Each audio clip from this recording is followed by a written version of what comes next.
Let us begin the session with a prayer. Namaskar Mudra. Let us remember the sage Patanjali. Yogena chittasya padena vacham malam sharirasya cha vaidyakena yopakarotam pravaram munina Patanjalim pranjaliranatosmi. We bow down to the sage Patanjali, who gave us yoga for the purification of the chitta, Sanskrit grammar for the purification of speech, and Ayurveda for purification of the body.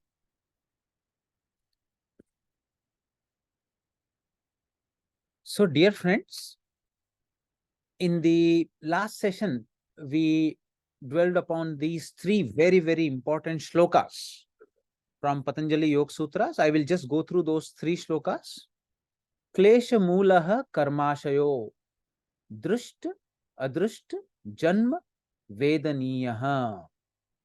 Klesha are the cause or the cause of suffering, are the root for the reservoir of action, which leads to seen and unseen experiences that we experience in this birth and the future births. Then Patanjali says,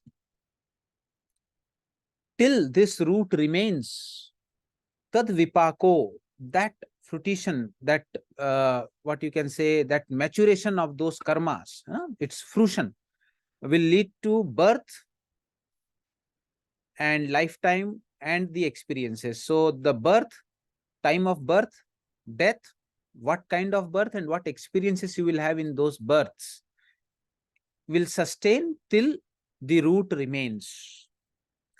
And third, Patanjali says, te ahlad paritapa phalaha. They which lead to the fruits of either happiness, pleasure, or pain are caused by Punya or Apunya, having as their cause. So, Punya leads to Ahlada, Apunya leads to Paritapa. Okay. So, this is, karma theory that comes in Patanjali's Yoga Sutra very clearly. So, the question now is, we have to understand its practicality and its real tattva in essence. So, what is Karmashaya? What is Punya? And what is Apunya? Here, one thing is very clear, that Patanjali is telling that the root of the Karmashaya is Klesha. Okay? And this Karmashaya is responsible for the experiences that I will have in this life and in future lives. He is very clear about it. And he is again saying that this root will, if it remains, it will lead me to all the kind of experiences, including birth and death. And then when he says Punya, Apunya, he's saying Tad Vipaka, So if I do Punya, its Vipaka will be a Bhoga, which will give me Ahallada. So the Punya's Vipaka is Ahallada, Apunya's Vipaka is Paritapa. Its manifestation. So the question now that I would like to ask you is, what is Karmashaya and what is Punya? What is Apunya? Please loudly share your views. You would have thought about it. The actions which are done with kleshas will form karmashaya. Actions that are done with kleshas that will form Karmashaya. Okay. And what is Punya and what is Apunya?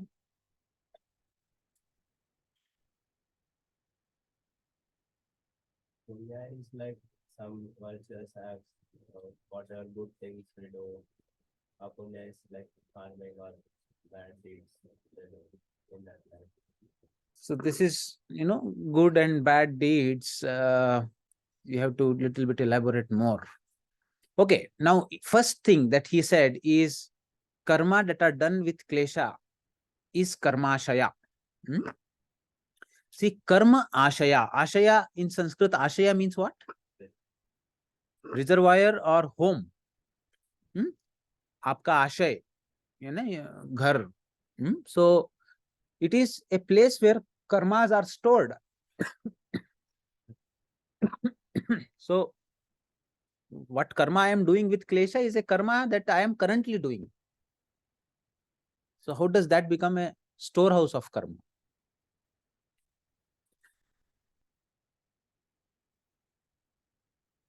Karmas that were done in the previous world, the karmas that we are doing now, and all the fruits and all the samskaras, those karmas are collecting. Those are being collected in the reservoir. Where is that reservoir? It's not a physical entity. Where is that?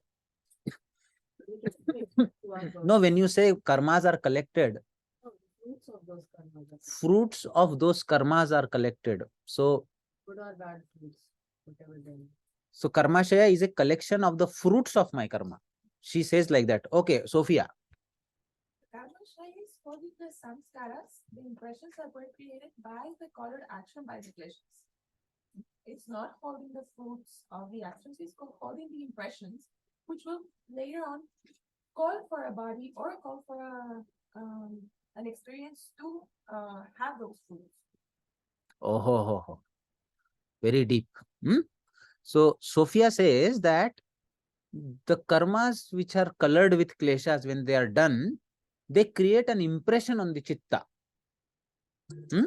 And with that impression, then your future desires and other things come up. Okay. That is what you are saying, that it is the impression of a particular karma that is done with klesha on the chitta. So that is how the klesha becomes the root also for the karmashaya, because if the klesha is not there, it will not form any impression. So the karma will form impression only when there is klesha attached to it. But is it all? Is it a impression of the karma? And what do you mean by impression of the karma? Is it a memory of the karma? Is it a tendency? Is it a tendency to do similar kind of karma? Is it a habit? What is it? Like if you think in lines of psychology, like how learning theories happen. If some action is done again, if it is reinforced, it will be going on. Okay. So Gautam says that in psychology, the learning theory happens. Whatever you keep on doing again and again, it gets more deeply ingrained into your system. But how does that determine my drushta and adrushta, this life and next life experiences? Yeah. Just a memory. It's something that is so deep rooted that affects the way you perceive the world around you. It colors all of your experiences, and by effect, it also colors your preceding actions. So Sophia says that it creates those impressions, change my perception, and in that way they govern my experiences. But then the question comes, experience means, okay, there is a certain kind of a scenario in my life. She may also have similar scenario. I will perceive it differently. She will perceive it differently, So in a way, my experience is different from hers, But are you talking about the very phenomena that happened in my life? Like I met with an accident, Now there, when an accident happens with me, here I may perceive it differently, but the phenomena that happened, I was born in this family. These were my siblings. These were my parents. Here, how is the impression of karma giving me that experience? This is also an experience, no? What kind of family I will have? What kind of people will enter in my life? Now, once they enter, I perceive them differently. It is okay. But there are factors which I do not directly see. Shreyas wants to say something. Shreyas, please unmute. Yes, sir. So in Bhagavad Gita also, Lord Shreyas, we are not Krishna, able to hear you. in Bhagavad Gita also, Lord Krishna had said that depending upon your punya, you can be Okay, let born me in a. just check my volume. Huh?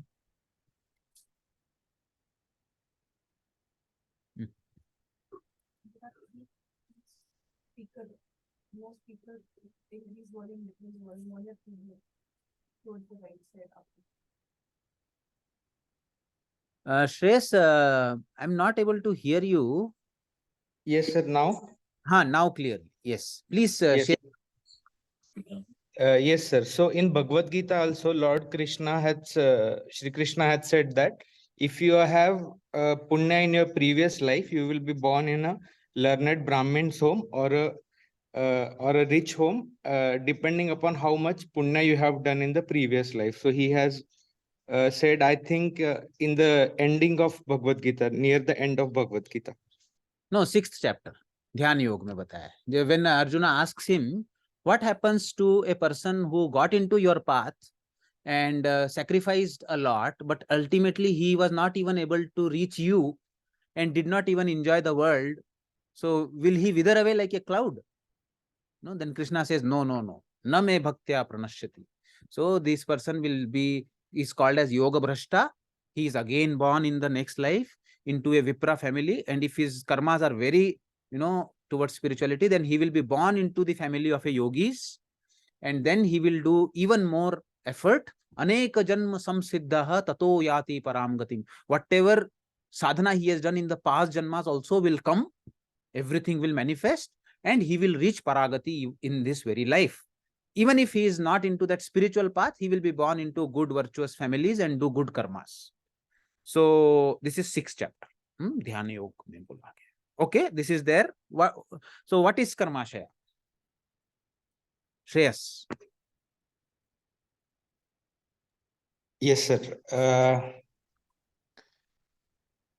Sir, I'm still having some doubts. I would not be able to answer correctly. Good, good. So, but Shreyas brought in a point that these experiences that Patanjali is talking about are not merely your perception. It is something that brings a particular phenomena into your life. I am walking and a thief comes and steals my pocket. Now here there is no role of my perception or anything. I lost something. I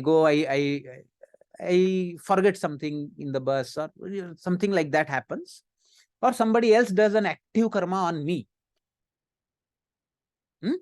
So here, what happens to the perception and how does Karmashaya lead to such drushta or adrushta experience? Sophia? Because every samskara which is stored, which is stored by the root of a klesha, will eventually call for the experience, even in another body, in what will happen to us, in our future experiences, our present experiences. They are calling for those experiences to be manifested. Please clap. Please clap for Sophia. So Sophia said that whatever impression that is created on the chitta, it calls for those experiences from the gunas of the Prakriti. So in that way, those experiences are drawn. But then do you mean to say that I, in my chitta, have a samskara that my pocket, my purse should be stolen? Some of the karmas you performed that were Apunya, that had bad merits are calling, those fruits have to be, I don't know how how to explain it, but at some point they will have an effect. They will have an effect. Every action that we're doing, which is by virtue or not virtue, they will call for an effect. Okay, I did an action. Okay, before I think we go into Karmashaya, we have to understand the Punya and Apunya aspect of it also, So what is Punya? What is Apunya? One thing is clear, that they are the actions which one type of action leads to the result of ahallada, it gives you pleasure, and other action gives you pain. Now, I think to understand Punya and Apunya, we have to understand what is this ahlad and what is paritapa. What is pleasure and what is pain? How do you define pain? How do you define pleasure? Our perception. Huh? Our perception. So it changes from person to person? Huh? Okay. So what is painful to you will be given to you. Enamma, Punya, Apunya changes from person to person, or they are fixed?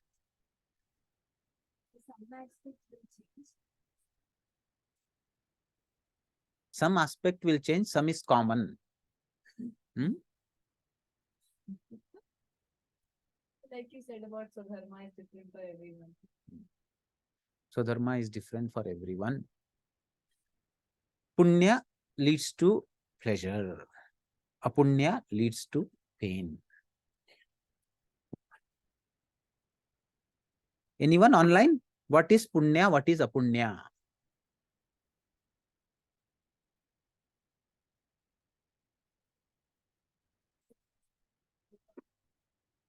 Paropakara karma is Punya.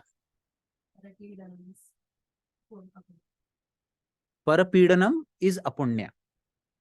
So, sorry, your name? Sri Raksha. Sri Raksha says that whatever you do to help other is Punya, and whatever that causes pain or suffering to others is Apunya. Hurting others physically or mentally is Apunya.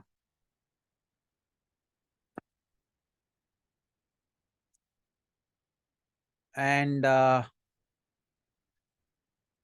that's it. Maybe So if I hurt others, if I give some kind of a experiences, if I become a cause for causing certain kind of experiences to others, which is pain for other, it will give a result to me also, which is painful.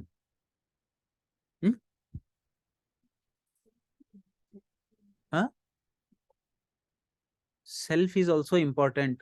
Hurting myself and others is also Apunya. Hurting myself also is Apunya. So if I either hurt myself or hurt others, that is Apunya.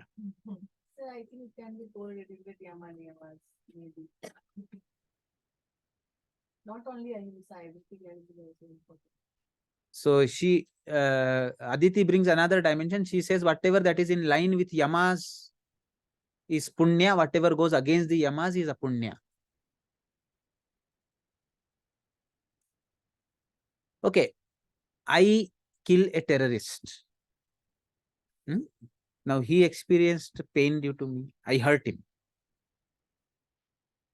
In line with Dharma. In line with dharma. Now dharma is another word. That was not.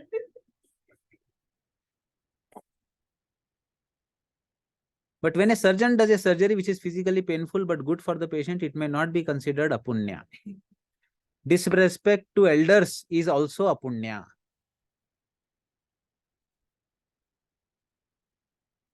Good. We should come to this kind of a, discussion where we are bewildered, we are confused. But there should be some equation. There should be some equation which brings clarity to this aspect of what is punya, what is apunya, because it is going to become the very cause of the kind of experiences that I am going to have in my life.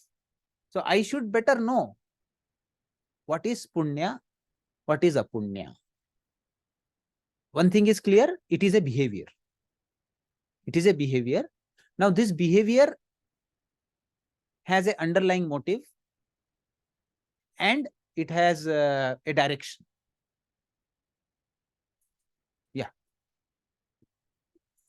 It's also the intention behind the behavior.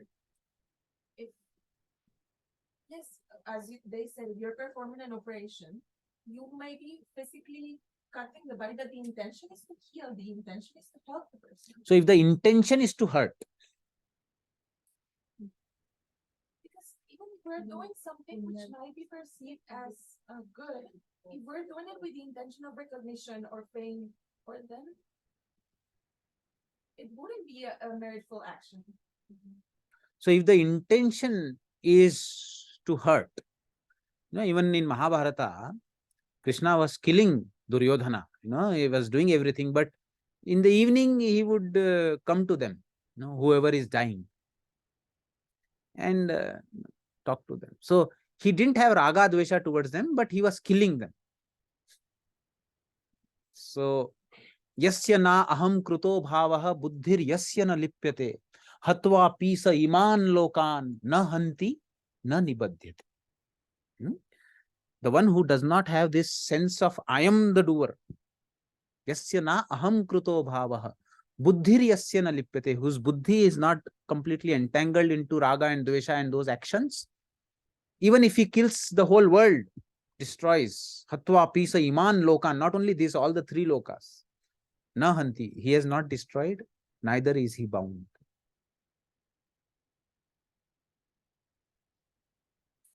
So then actions, that is karma, done without kleshas towards ourselves or to others, is punya.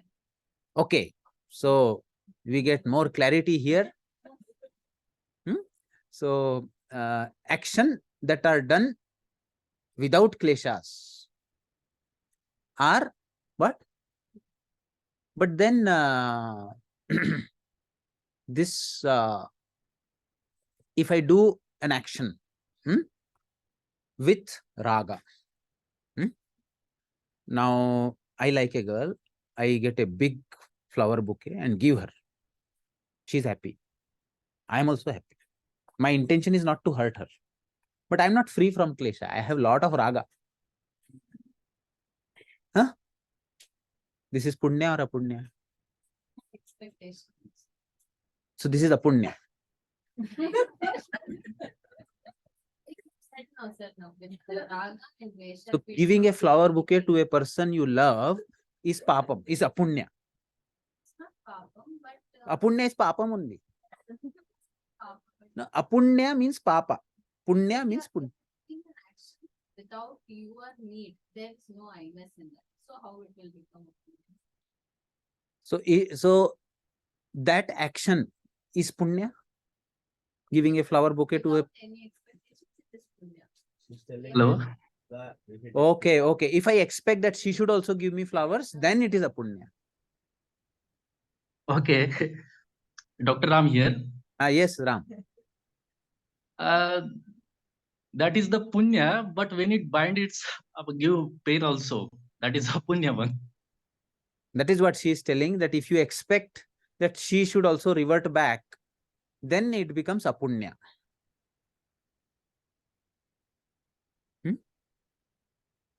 Okay, can we, take a turn and go towards the gunas? So there are three kind of actions: sattvic, rajasic, and tamasic. So when a action, what is the definition of a sattvic action? Niyatam, sangarahitam, aragadvesha tahakritam, afala prepsuna karma yattat sattvikam uchyate. What kind of action is this? Niyatam, according to your duties. Whatever role that has been given to you, you are a student, you respect your teachers, you are an employee, you follow the rules of the employer, you respect your boss, you are a child, you follow the dharma of a child, respect parents, you are a husband, follow your thing, you are a daughter. So whatever role that has been given to you, niyatam, doing your duties. Sangarahitam. Sangarahitam means without those aspects of attachment. Aragadveshatah kritam. So here, freedom from the klesha component Krishna has also brought in. Araga dvesha tah kritam. Aphala prepsuna karma, not expecting anything in return. Still, niyatam means I am doing good to others only, because I am following my duties. I am a citizen of this country. I am, having my friends. I am having my relatives. I am doing all my duties. It means when I do my duties, I am serving others. So it is paropakara. But here, I do not have that sense that I am doing that. Niyatam, sangarahitam, aragadveshatah kritam, aphala prepsuna karma. Yattat satvikam. This is a sattvic karma. Can we call sattvic karma as punya? I want your opinion.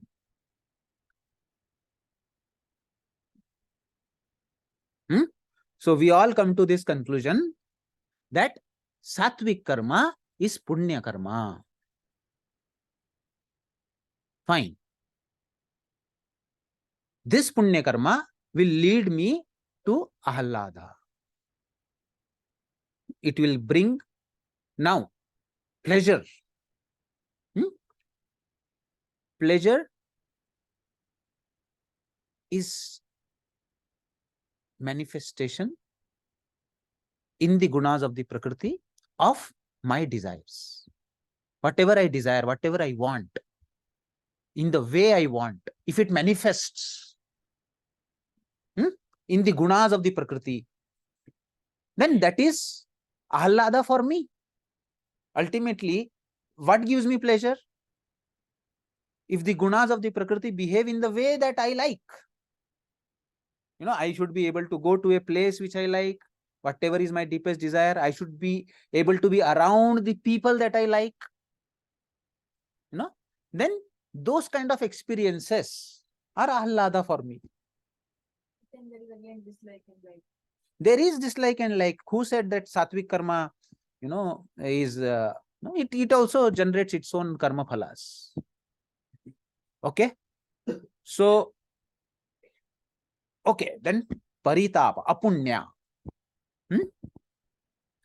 Rajasic and tamasic karmas. Can anybody tell me the definition?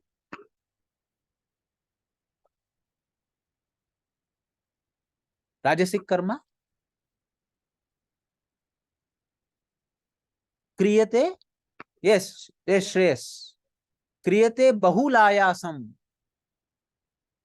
Does lot of effort. Sa ahankarena va punaha. And there is lot of sense that I am the doer. And there is a desire for getting a credit of whatever that the person is doing. Yes, Shreyas. Yes, sir. Same thing. Any action that is fueled by desire and ego.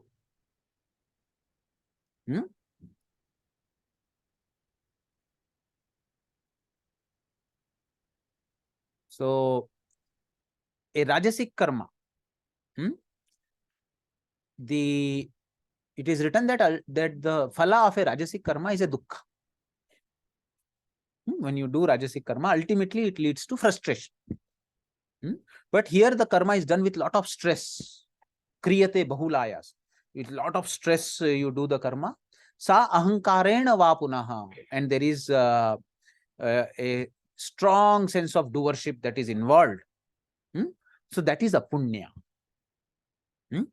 And then what happens? What about the tamasic karma?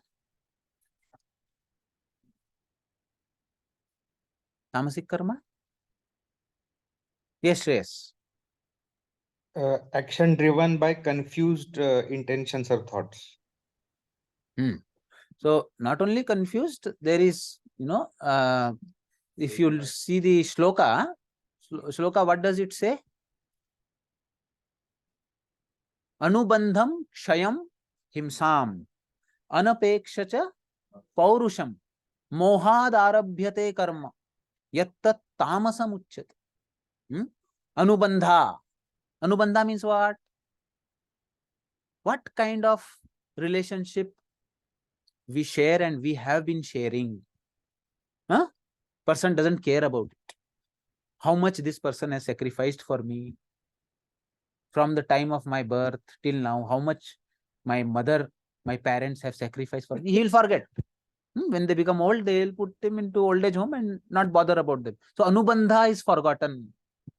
How much this friend did for me when I was in my crisis. And now when my time came, I ditch him. Anubandha does not remember. Shayam. If I do this action, what kind of loss it is going to bring to the people, to the nature. Just in one button, people throw missiles into the sea. But how many creatures die? What kind of havoc it creates? Just to test their nuclear weapon, they keep throwing missiles into the sea. Nothing more tamasic than that.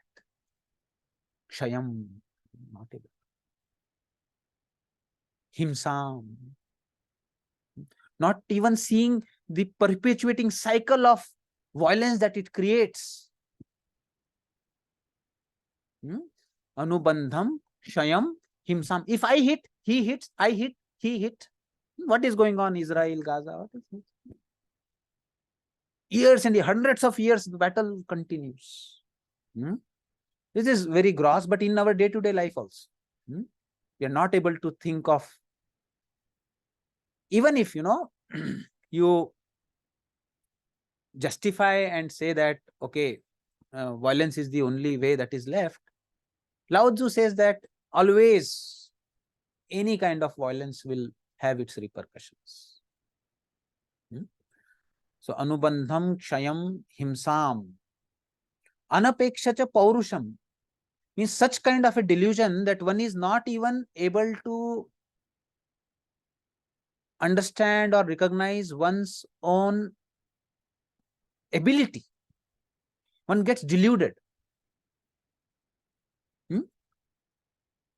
Very classic example that I used to see is students, who come from a rural background or medium background. They can't even make a proper sentence in English. Somehow they pass PhD, MSc, but already they are thinking of doing PhD. So here what happens is you are getting yourself into a situation without analyzing your own abilities properly. So many people get into PhD, later on they have to suffer, and they want to sit on others' shoulder to do their PhD. So rather than doing their PhD, they do other kind of works to get it done. Finally, they get. So this is tamas. You are not able to recognize your swadharma. You are trying to follow others' footsteps, trying to become like others, which are not your gunas, which are not your strengths. So you are not even aware of your own strengths and weaknesses. And with some delusion, some idea comes up and you start that. So that is also a tamasic karma. Anubandham, Kshayam, Himsam, Anapeksha cha Paurusham, Mohad arabhyat. All the karmas that begin, they begin from some arbitrary, concept, idea, which does not have any ground reality. So deluded minds starting the actions without thinking of consequences, without thinking of their own abilities, without thinking of what kind of impact it will have, what relationship I share. No sensitivity. This is all apunya. It brings paritapa and it leads to more ignorance, which leads to more tamasic action. So jaganya gun vrittisthaha adho gachanti tamasa. So urdhvam gachanti sattvasthaha madhye tishtanti rajasa. Jaganya gun vrittisthaha adho gachanti tamasa. Now, but all these three actions will bring the consequences. So finally we conclude that sattvic action is punya And Rajasic and Tamasic actions are Apunyas. Sattvic actions leads to the fruit of Ahallada. Rajasic and Tamasic actions lead to the fruit of Paritapa. Now let us come back to the question. There is a question here. Is Rajasic person acting towards Swadharma? Rajasic person is acting towards Swadharma, but he is not acting with that ease. He still has a lot of friction that is going on, because he doesn't consider that his Swadharma also is a manifestation of the gunas. He considers that he is the doer of his Swadharma. So that sense of ease doesn't come in a Rajasic person. So in that way, he suffers. So a Rajasic and a Sattvic action may look very similar outwardly, but inwardly their intentions are very different. A Sattvic person believes that I am doing the duty for the sake of my duty and does not have any expectations in return. Rajasic person also does similar action, but he has lot of attachment and he expects the fruits. So it is that intention that makes him suffer. So, Punya and Apunya is a concept that is an experience from the self. Because outwardly it's the same. We need to look from outside. Yeah, from outside, a Rajasic and Sattvic, if you observe from outside, they may look same, but inwardly they are very different. Inwardly they are different. A Sattvic person is much more expanded, whereas a Rajasic person is very much constricted and focused. And this expansion and constriction while doing the action is responsible for formation of respective kind of karmashayas. You're saying that Punya leads to Ahla. So, Rajas, I understand that there are situations where it creates pain, but there are also experiences which give them pleasure, which keeps them in the life. Very good. So, Rajas can be considered as a mix of Punya and Apunya. And Tamas can be complete Apunya. Good point. Sattva is Punya. Rajas is a mix of Punya and Apunya, because there are three kinds of actions: Shukla, Krishna, and Mishrita. Shukla is Satya, is a Sattvic. Mishrit is Rajasic, and complete Krishna is Tamasic. But tamasic also, some people, by that kind of mentality they have, like making others suffer, they feel great pleasure out of it. What? So here there is a question: a person who is Tamasic, by making others suffer. So here you have to understand one thing, that it is phalaha. It is the result that they experience later. Result can happen in three ways. If you look at it in Ayurveda also, this has been described. Some actions lead to immediate consequences. Like, if I light a lamp, immediately there will be light. If I blow it up, immediately there will be darkness. So I take spicy food, immediately I feel the spice in my mouth. It is immediate. These are actions which are bringing immediate results. There are certain kind of actions which build up over a long time and then reach a threshold and then the result come. वो बोलते हैं ना, पाप का घड़ा भरते जाता है, फिर गिरता है. So I follow a certain kind of a lifestyle. I have a habit of drinking coffee, empty stomach every day. No, it is a pradnya aparadh.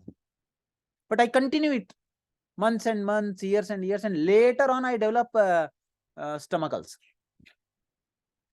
So here the karma has built up over a period of time, and then it has reached a threshold to bring about the result.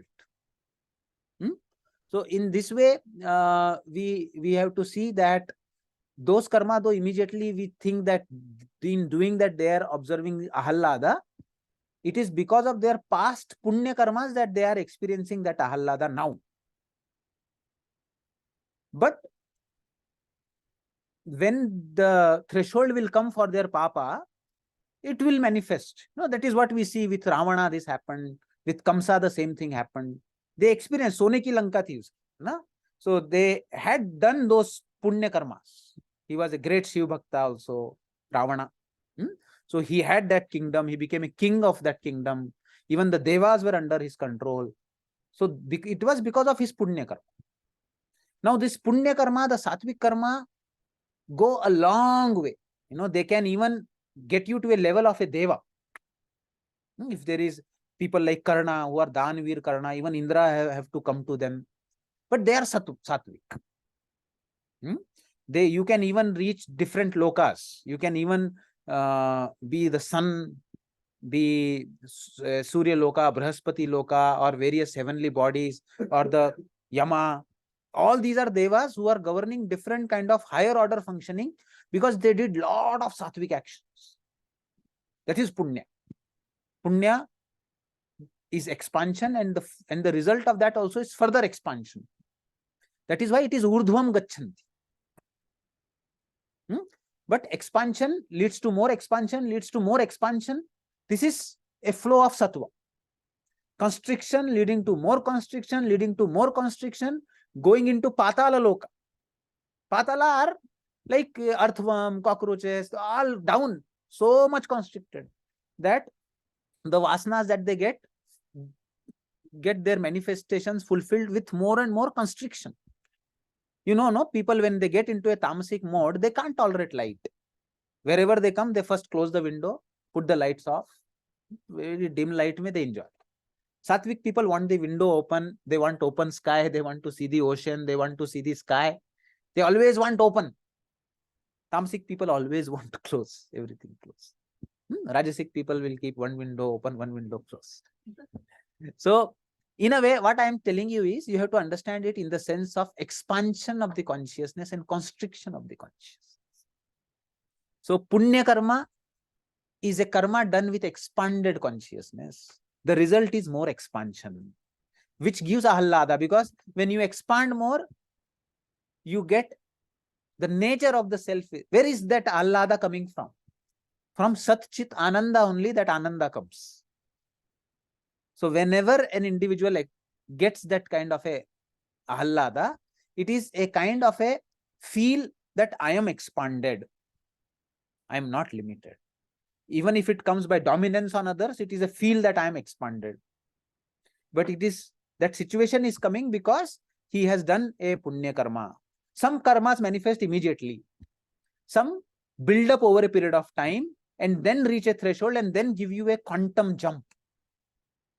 If sattva builds up, suddenly you take a jump and a new dimension of jnana, sattva. The result of sattva is jnana. Jnana leads to expansion. The result of sattva is also bhakti. So that leads to further expansion. So in this way, the doors of further evolution opens up by sattvic karma. Whereas the doors close more and more by a tamasic karma, and you remain in a state of flux, punya, apunya, happiness, sorrow in rajasic. You remain there, madhye tishtanti rajasa. Okay. Now we come to the proper question of what is karma ashaya. Now we understood what is punya and what is apunya. Now please tell me what is Karmashaya then. Because Patanjali is telling here, Klesha Mulaha Karmashayo. That Karmashaya is responsible for directing or giving me the experiences in this life and in my all future births also. So whatever that will happen in my life is governed by the Karmashaya, which has Klesha as the root. So So what is this Karmashaya?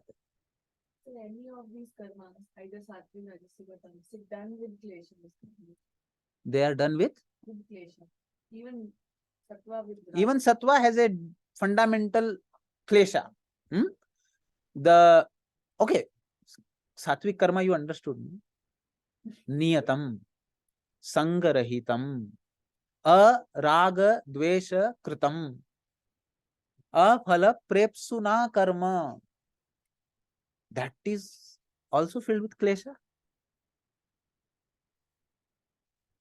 Enamma, klesha is there?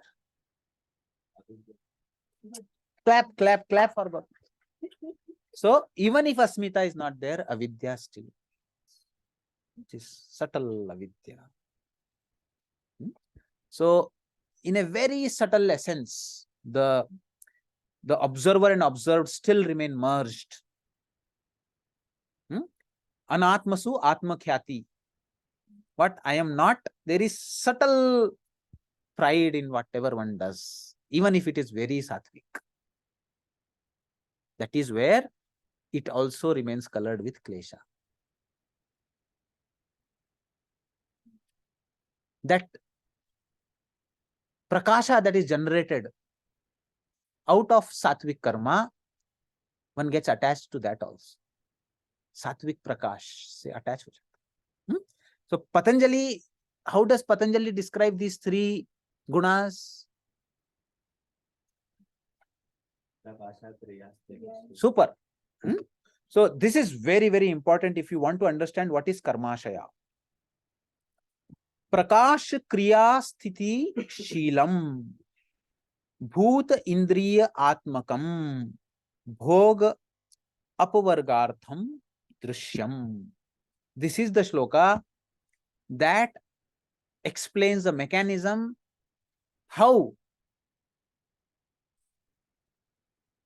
the Karmashaya leads to drusht and adrusht janma experiences. Not only my perception, the real phenomena that I attract in my life, how that happens, this shloka explains.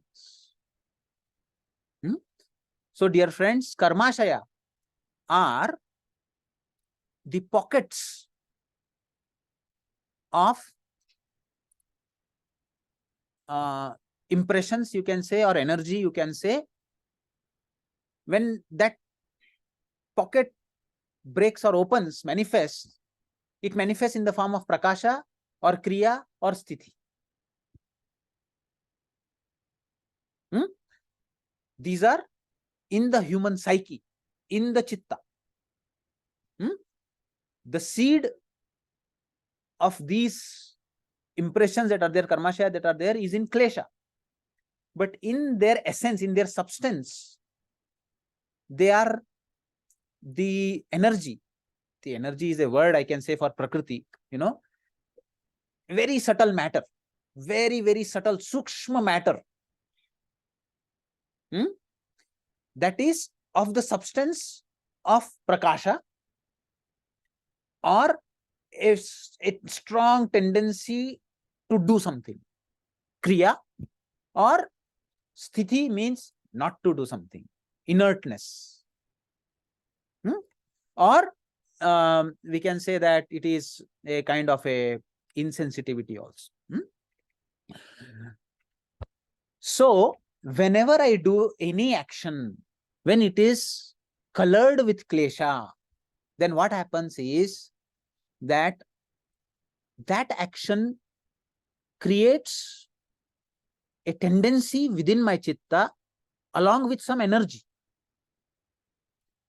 And that energy, when it manifests, if it is a sattvic action, that energy manifests in the form of prakasha or light. It gives me deeper insight or clarity. I keep on accumulating those pockets of prakasha within me by sattvic action. Whereas whenever I do a rajasic action, it creates pockets of kriya within me. Some people, you see, they can't sit still. They always have to do something or the other because their chitta is filled with the pockets of kriya. So one after another, one or the other kriya keeps coming up. When these pockets become too much, they become impulsive. Immediately they start doing things because their One after another, the Karmashaya keeps releasing the energy pockets. Whereas if the pockets are of sthiti, sthiti in a way that these are pockets of heaviness or jadatva, तो उसका चित्त इतना जड़ हो जाता है कि it is very difficult to bring flexibility. It becomes more and more rigid and inflexible. And whatever new concepts that you want to put into their mind, the pockets of inflexibility keep releasing and they do not take anything. You see, people, very obvious things also, you tell them, it appears as if they just listen to it, it didn't enter their head at all. Because वो पूरा जड़त्व को manifest कर रहा है कर्माशय में, he is manifesting the जड़त्व. Okay. Now, when I have stored those pockets within me, bhog apvargartham dushyam. Now, whatever that is there in the prakriti around me. So here, Patanjali, we have to go back to the 4th chapter here. Tataha tad vipak anugunanam iva abhivyakti vasananam. From that vipaka, so you did a karma. From that karma, which was colored by klesha, karma started by klesha. From that karma that you did, a essence of that karma was processed. See, it is a fundamental thing in nature. Whatever you eat, its essence is processed and absorbed into your body. Correct? In Ayurveda, you say that when you eat something, the food that you eat, it is formed into rasa. The essence of that rasa becomes rakta. The essence of rakta becomes mamsa. Essence of mamsa becomes asthi. Correct? In the same way, the essence of karma becomes a part of your chitta. The karma is metabolized, digested, assimilated, and its essence forms a energy pocket of prakasha, kriya, or sthiti. Now that has become a deep ingredient of the very manomaya kosha. See, your body of manomaya kosha is being created by your thought, by your actions every day. It is being nourished by them. So like that, if you eat more, the kind of food that you eat, the kind of a body that you manifest. So you eat a sattvic food, more fruits, vegetables and all, you see a glow on your face.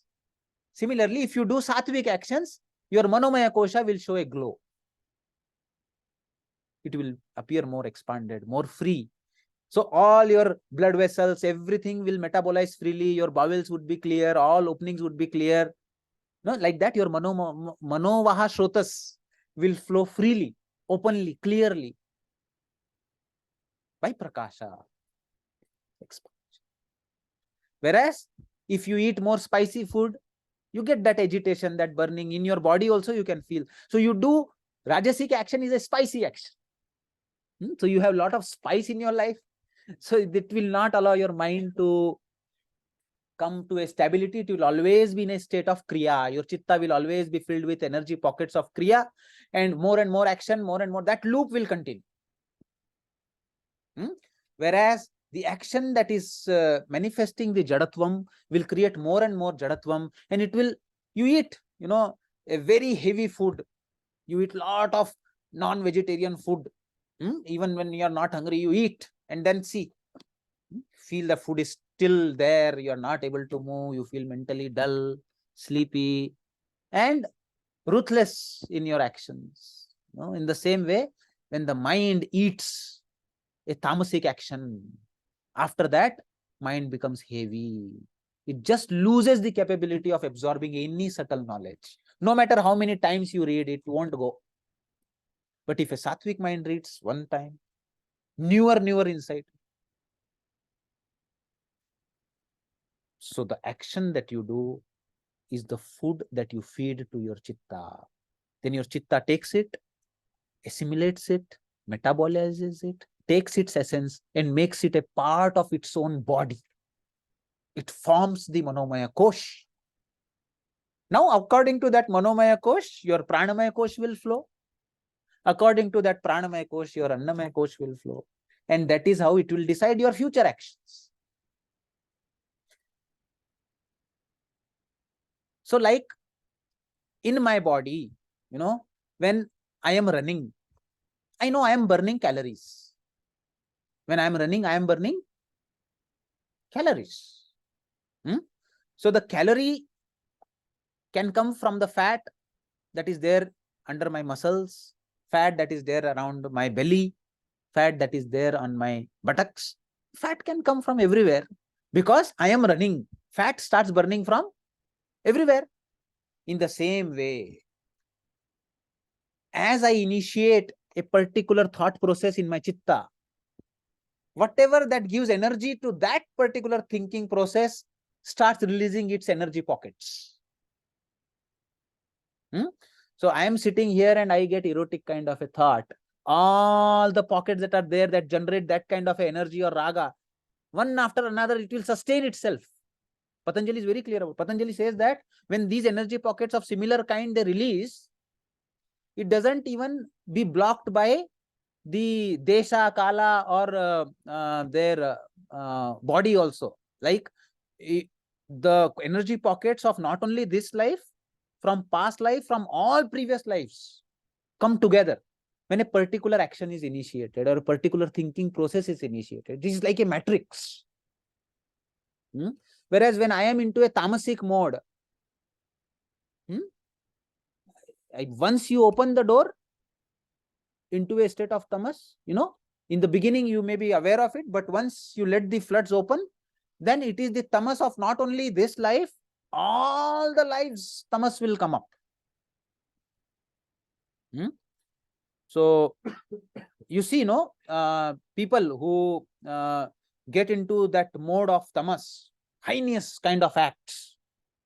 Initially, they start with their rajasic tendencies. Slowly, it starts releasing more and more. The human being literally becomes animal. You see the crime that some people commit. It is like they like an animal only. They start behaving. So it means that his past karma of whatever body that he had, that energy pocket is also now releasing because he has started that flood of energy pockets. So you initiate a sattvic pocket, whatever sadhana that you have done, all sattvic pockets release together. You initiate a rajasic pocket, all of them release together. In the beginning, you have control. After that, you lose control and the energy pocket takes over. This is Karmashaya. And according to what kind of energy pockets, tata tad vipaka. Now, that essence of my chitta, now I formed the body of my chitta, that is becoming the very blood, the very substance of my chitta, those energy pockets. When the energy pocket has to be released, when that pocket has come onto the surface, by default I will have some certain manifestation of my chitta. When I am not doing anything, my chitta does something. So what you do by default is your predominant coloring of the chitta or predominant energy pocket in your chitta. Whenever I am free, my thinking process goes into bhoga, or it is a rajas, it is activity. Then predominant energy pocket that you have is rajas. It is not that everybody has all three kinds of energy pockets. Prakasha also is there. But if I am aware of my energy pockets, then I will try to shift the whole coloring of it towards more sattva. Correct? But if I am not aware, so by default I get destructive thoughts. By default I get thoughts of inertia, nothingness, heaviness. So accordingly, you whatever vipaka that is predominant, suitable as per the gunas, abhivyaktir vasana nam. According to that, the vasanas manifest. Tatah tad vipak anuguna nam iva abhivyaktir vasana nam. It means that I do an action, it forms a structure of my chitta, and then whichever energy pocket that has come to the surface and wants to be released, that attracts those kind of gunas from the Prakriti. It is not only the guna within my mind-body complex, but around my surrounding as well. So I will attract a Rajasic friend to me. If I am Sattvic, I will attract a Sattvic friend. They won't even feel like, if you are two Sattvic, Rajasic people, unknowingly also, they won't feel like coming close to you, even if they have never spoken to you. Because your chitta, your manomaya kosha, your body, it is attracting certain kind of gunas. So these gunas are repulsive to you. So according to the structure of the chitta, you start attracting those kind of gunas, those kind of atmosphere, those kind of surroundings, those kind of people. And then that accumulates, that cumulative action then generates more and more forces, more and more vibrations that go from your chitta and keep on attracting phenomena in your life. So the energy pockets have to keep on releasing, and whatever is conducive for those kind of pockets to release starts giving you experiences. This is how tataha tad vipak anuguna nam iva abhivyaktir vasana nam. So when they release, you get that desire to go to that place, do that action, meet that person, and you continue to do that. And it is both way, your own mind-body complex and the surrounding. Prakriti doesn't differentiate. Prakriti is one. Your Pancha Mahabhuta, their Pancha Mahabhutas are Pancha Mahabhutas. So Prakasha has a component of Akasha, space, more, whereas the Kriya has component of more fire, water, whereas the Sthiti has more water and earth. So in that way, that chitta, whatever is its structure, will attract those kind of gunas. And that is how, this is the mechanism through which we understand the sutra, klesha mulaha karma ashayo drisht adrisht janma vedaniya. Because from your manomaya kosha body, you are creating a pranic body. From the pranic body, a physical body. Now, depending on the structure of the chitta, when the Upanishads very beautifully say, what happens when you change from one body to another? The Upanishad says, like a caterpillar, from one leaf wants to jump on another leaf. In the same way, when this human manomaya and pranamaya koshas, they leave the annamaya kosha here, and they have to take another annamaya kosha, they gather themselves and then take a jump. Okay, so the body that is there, even if by the end of your life, you may leave a human body, your pranic body would have already turned into an animal. If the default karma is like that, your pranic body has already turned into that. So it is ready now. And it cannot sustain any more in that, because it needs more constriction, and this is more expanded. It doesn't want that. So like a caterpillar, it will constrict and then take a jump and then attract those Pancha Mahabhutas according to the shape of the Manomaya Kosha and the Pranamaya Kosha. It will attract those Pancha Mahabhutas to give it a shape. And lo, you are born and you are jumping like a cat. Because that suits you now. That उसका जो cunningness है, जो भी उसको चाहिए, उसका manifest होने के लिए अच्छा बॉडी है, उसको स्क्रैच करना है, उसको जो भी करना है, वो कैट बन के करेगा, या वो स्नेक बन के करेगा, या वो whatever, your chakras, whichever is active, whichever body that gives maximum manifestation of the most dominant chakra, that kind of body will be given. And that is how drishta adrishta janmas are decided, lifespan are decided. Pranic body is a kind of a shape that it has to give. So one important thing is that it needs a threshold for it to transform into another jati. So that happens between the two lives. So all of us have gone through various bodies. We are now into this expanded body, and we are, it appears like we are the people who want to expand more, get into higher dimensions. So this is how we should do. So till the mula remains, tad vipaka, the energy pockets, the formation of the chitta body will always remain, and it will keep giving you jati, means what kind of species you will be born as, ayu, the life that will remain in that pranic body. See how the ayu is decided then.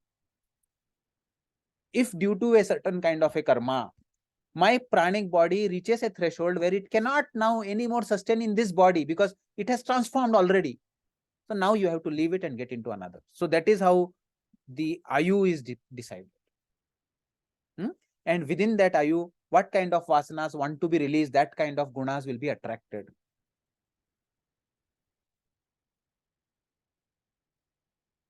See, when I do a rajasic karma, it is a mishrit karma.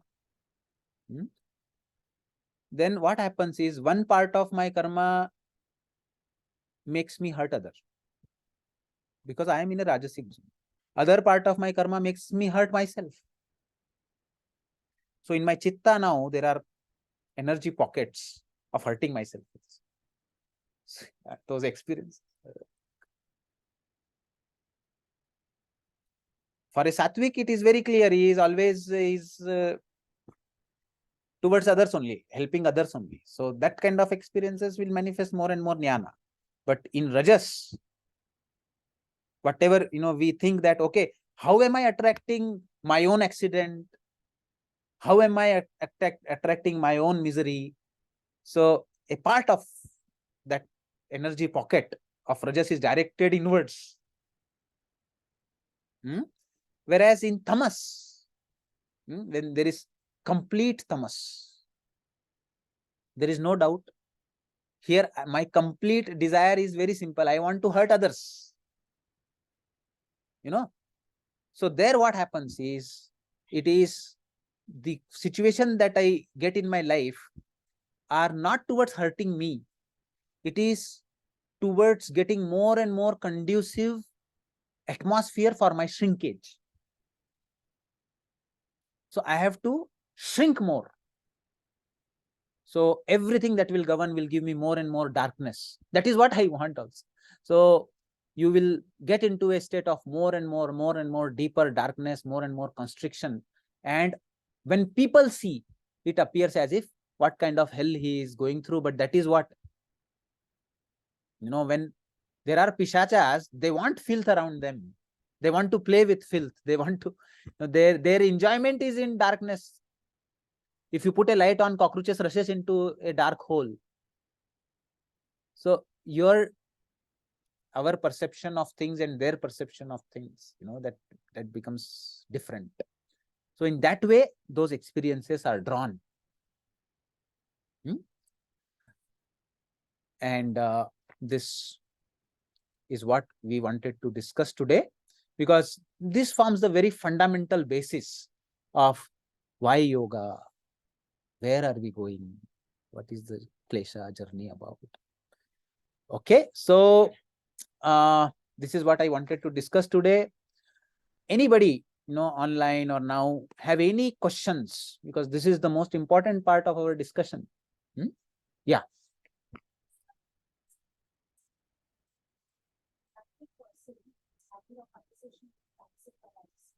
Even though the sattvic person have an intention to help, the other person may take it as a negative comment. In that way, how this sattvic, we say the person doesn't hurt.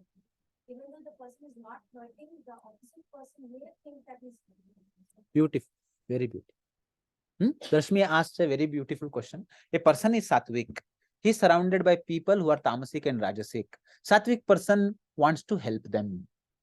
He wants them to expand. Correct? But it is a hurt for those fellows. So is it a punya then? What do you say? Is it punya or apunya?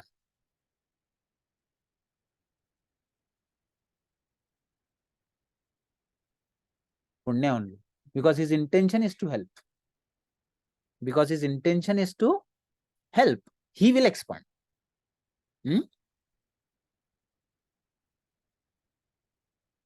Because mainly the Rajasic and Tamasic will. But in that sense, there is in that sense, there is one more thing that we have to understand here, that the journey of whole path of yoga is journey for ourselves. It is Atha Yoganuशासनम. So our whole focus, especially in yogic journey, has to be only on ourselves. Krishna also makes it clear in Bhagavad Gita 18th chapter that this secret that I have taught you should not be taught to people who do not show a genuine interest, or you should not give them knowledge if they are not asking it. This should only be shared when it is asked. That is why these classes are never compulsory. So yogic journey is never about lifting other. It is about lifting oneself. Never ever. You only lift yourself. And in that journey, when your light is lit, if there are people coming to, nature will have that programmed, because his vasana will draw him to you and he will ask questions. So let it flow. Your vasanas only have driven you here to discuss these aspects, because it was your sattvic karma which demanded that vasana of expansion, that drew you towards these gunas, my gunas, and your gunas are giving you this experience. How can we take this into yoga therapy if it is not? That is why patient has to come to yoga center. You can't pull a patient to yoga center. Patient comes for yoga. Patient, I can, especially in psychiatry, I see every patient is on a path of yoga. You ask them, their kleshas are troubling them, they are suffering, their rajasic gunas are giving them experiences which are painful for them, painful for people around them. And like a disciple, they genuinely come to you, say, sir, what should I do? They ask. Every patient is like a disciple coming. So one should not consider oneself as guru, oneself also as a student. But then these texts have something to offer there. So first principle in yoga therapy is treat only those who come to you. Don't pull people into yoga therapy. Have come, you ask. You can ask them. We offer yoga. You want? No, thank you. So this is important to understand, because the intention is good. It will not be considered as apunya. But if the sattvic person is doing it because he thinks that he is above them, he is superior to them, and they are inferior, and if that is the intention, if it is not coming out of compassion, but if it is coming out of a very subtle ego, ahankara, then it is apunya. Then it becomes rajasic, and yeah, even then you have to be careful, because so you can, with sattvic action also, you can become as great as Yama, Brahaspati, Surya, Brahma tak ja sakte hai, lekin fir bhi moksha nahi, wo wapas hai, punaravritti. So Krishna says that up to Brahma also punaravritti lokaha. It is only when you transcend that. So now this creates a kind of a question, no? Whatever we understand as the best way of acting is also sattvic only. So what is this action that leads to akarma or complete freedom from klesha, which does not have any impression at all and burns out all the energy pockets and purifies the chitta? Patanjali, we pray Patanjali for yogena chittasya. If sattva also has a subtle color, what is this action that we are talking about? हो गया ना, राग द्वेष कृतम भी सात्विक में चला गया। फिर ये कौन सा एक्शन है जो मुक्ति देने वाला है, जो कर्म योग है? विच action is that? Or surrender to the God. Letting go of the sense of doer and just performing as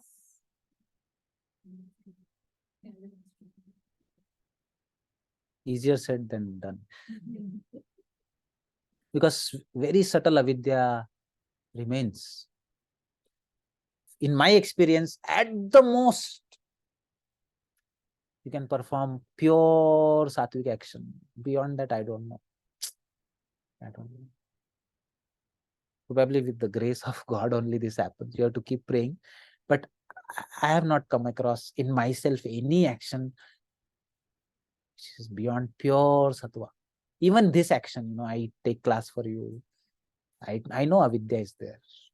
There may not be any raga, dvesha, or less asmita, or no, but I don't know how to do without avidya. I think that kind of action starts only after samadhi, after sabija samadhi or nirbij. After that only those actions begin. Till then, we can't be performing action in that mode. At the most, we can become very, very sattvic. But better, because this will bring you closer to the state of samadhi. Then there is a clear experience or realization of what is prakriti, what is drishyam, what is drashta. And then you get into a different zone, different mode of doing things. You will clearly know that this is akarma. You will not have any doubt. Be very clear to you. But till then, what we should do is we should keep on accumulating energy pockets of sattva, pure sattva, pure sattva, pure sattva. It will. Because good thing is that this is, sattva is urdhvam gachanti. You are evolving. So in your hand is to become more and more sattvic. In my effort to become gunatita, I have done these experiments. In my effort to jump into gunatita, I became more tamasic. I thought I was becoming gunatita. Okay, nothing is good, nothing is bad. Eat whatever you want, do whatever you want. I am not the doer. I became ek number ka tamasic fellow. I have done all that. And I suffered. That constriction was suffocating to me after those actions.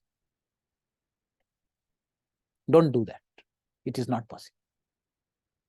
Go towards sattva, more and more sattva.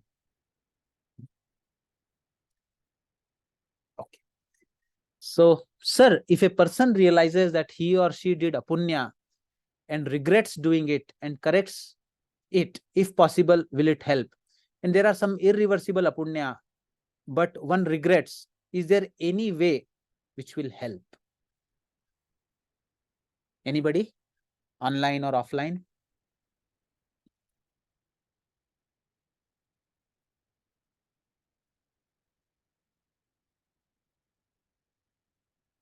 So Krishna answers this in Bhagavad Gita. Api chedasi papebhyo sarvatah pap krutebhyo sarvam jnana plaveneva vrijinam tarishyati. Even if you are the greatest sinner of all the sinners, with one insight of jnana,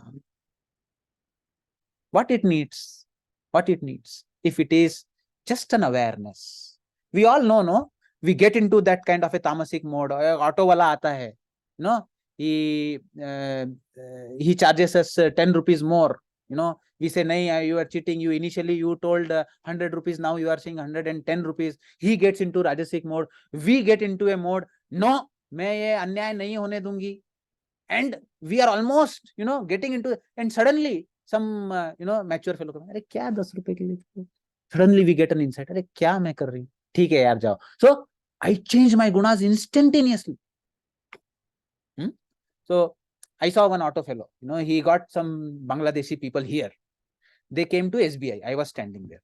Auto fellow is dropping them. There is a fellow who needs crutches to walk. They wanted to go to our guest house, Infosys guest house. So they asked me, where is this info? I told it is inside the barricade. You go straight on the right, it is there. Auto fellow says, no, you have paid me up to here. I will only give you, I will drop you here. I am not going inside. Correct? So he is into complete rajas and then tamas also. No sensitivity. Nahi, idhar hi chodunga. So he became little angry. Then with that insight that I had, I could see his rajas and tamas guna. I just told him, देखो भैया उसका पैर देखो, बीमार है, बहुत दूर से आए, बांग्लादेश, 3 दिन से ट्रैवल करके वो लोग आए, गरीब लोग. Suddenly he became soft. So his energy pocket of rajas tamas that was going on, he got an insight. From that insight, he started releasing sattvic pocket. Everybody has that. You do not, a person who is a worst criminal, to his daughter, he is the kindest superhero. So a person who is tamasic in one situation becomes very sattvic in another situation. A person who behaves with you very rudely becomes very soft with another person. One is what kind of gunas you draw, and other is, if either you have the insight or he develops the insight or both develop the insight, we can immediately change the trajectory. This is the freedom. So here, Bhagavad Gita also describes the same thing. Here we see that Krishna tells that all these are Rajoguna Samudbhavam, Kamesh, Krodhesh. So the energy pocket of Rajoguna, but Patanjali, brings into this concept of Heyam Dukkham Anagatam. The pain which has not yet come, you can prevent it. How to do that? It is the awareness. The samyoga that happens between the gunas of the Prakriti and the observer, the Drish and the Darshan Shakti, when they are mixed, you are driven by the energy pockets. But as soon as you develop an insight, I need not be driven by these energy pockets. So suddenly you have avoided a suffering, not only for yourself, but towards others. So as soon as you get an insight, as soon as you are serious about it, as soon as you have determined yourself that I am not going to repeat this again in my life, you are free from it. You are free from that karma and that energy pocket also. This is how Jnana Agni Dagdha Karmanam, Krishna says.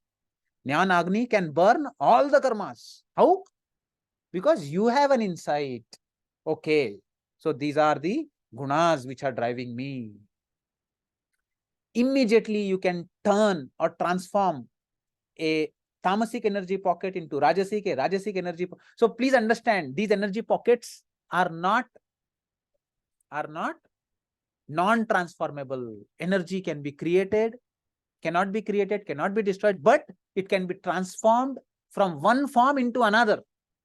So you can imagine in your chitta that there are energy pockets. One is yellow, other is red, third is black. Black can be turned into red, red can be turned into yellow, yellow can be turned. So all the 3 gunas can immediately be transformed from one into another. This much power the Purusha has. So insight of the Purusha can become aware of the energy pocket and can instantaneously, it does not require any effort apart from just watching. That is why it is called as Drish Shakti. There is a lot of power in this watching. Gunanu gunana vartante iti dharyan. So Krishna also talks about it. So gunas are there, they are playing. My whole goal in therapy is observe the energy pocket. Okay, Rajasic, yes, I want it to be sattvic. It turns instantaneously the same energy. You are angry on somebody, just take a pause, drink a glass of water, you will feel compassion. Just a pause, observation. Now, it is not that the energy pocket of Sattva has come there. The same red pocket turned yellow. instantaneously in that moment. Why? How? Because of Drishya Shakti. But we are driven by Drug Shakti. Because we are not even aware of these energy pockets, we are driven by Vritti Sarupyam Itaratra. But we have to do Tada Drishtuhu Swarupe Avasthan. Every moment, keep on watching your chitta. Play it like a video game. Turn all black balls into yellow. Turn all red balls into yellow. Moment to moment, every moment. Keep on turning these balls. Keep playing this game. I only want sattva to manifest. I only want sattva to manifest. Every moment, every moment, every moment. This is what Buddha did. Sakshi Bhav. You have that freedom. Completely changing the whole structure of your Manomaya Kosha body. You can get a new body. Like by changing your diet, you completely can rejuvenate the whole body by changing the way you see your mind, the way you see your chitta. You can completely transform your Manomaya Kosha. And there is nothing more, we can say, as a preventive psychiatry than this. Mental resilience. So this is the psychotherapeutic aspect of the theory of guna in yogic counseling.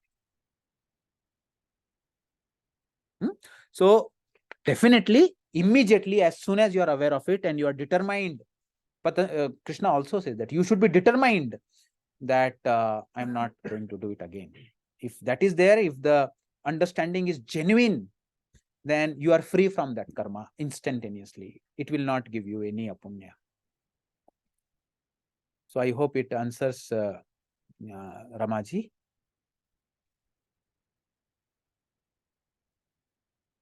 Fine. Any other questions?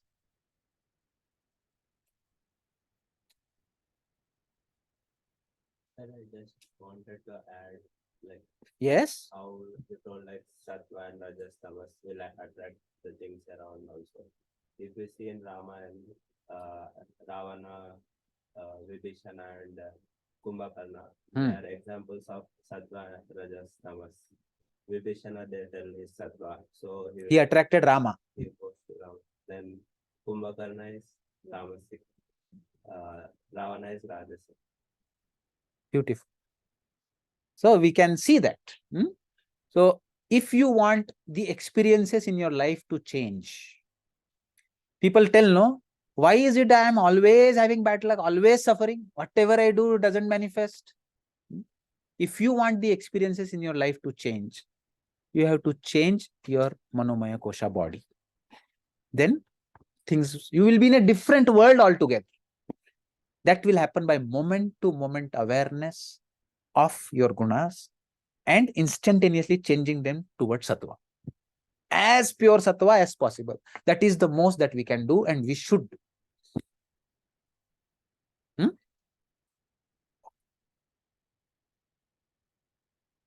So fine. If there are no more questions, then we will end the class.